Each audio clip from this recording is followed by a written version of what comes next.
خب الان نمیبینی دیگه اوکی؟ نه انقدر محکمتی هم کور میشه. چند تاست؟ 2 تا.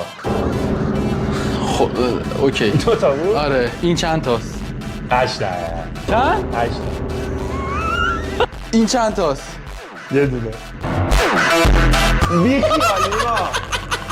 این چند تاست؟ 3 تا. یک بزرگه. شرکت کننده شماره 1 کلاس چندمی؟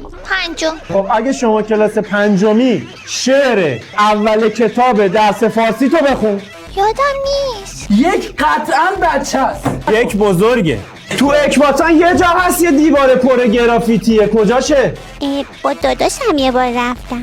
این میدونه گرافیتی چیه. آقا بچه کوچیک نمیدونه گرافیتی چیه. اسم 4 تا از معلماتو بگو. خانم عطیابی، صادقی، شریفیان، فدایی. آقا یک بزرگه. چرا؟ چون کلاس 5 یه معلم داره.